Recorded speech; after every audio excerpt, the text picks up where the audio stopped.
Бүгінгі видео өлімге әкелетін темекіні қалай қоям, қалай қойсам екен деп басы қатып жүрген адамдарға арналған видео. Соңына дейін қараңыз. Сәлем құрметті алтындарым, бүгінгі видеода темекіні қойдыратын әдісті айтатын боламын. Темекіні қойдырудың бірінші әдісі, бірінші сода аласыз, бір қасық сода, сосын жылы су.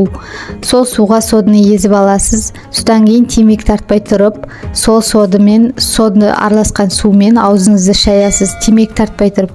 Әрбір сол темекі тартқыңыз келген уақытта сол содымен аузыңызды шайыңыз. Содан кейін екінші әдіс, ол қарапайым тұз аласыз. Сол тұзды кішкентай шым-шым тұзды аласыз да тіліңіздің ұшына қойып қоясыз. Ол тұз ерігенше қоясыз. Әрбір темекі тартар алдында жасаған жөн. Бұл әдістер қалай жұмыс жасайды? Сіз бұл әдістерді қолданғанда темекіден желкену процесі жұмыс жасайды. Темекінің дәмінен, иісінен желкеніп, сіз темекіні қойып кете аласыз. Тағы бір әдіс бар, ол алтай шөптері. Оның құрамында таза қоспасыз, еш қоспасыз таза шөптен жасалған арнайы темекіні қойдыруға арналған шөп.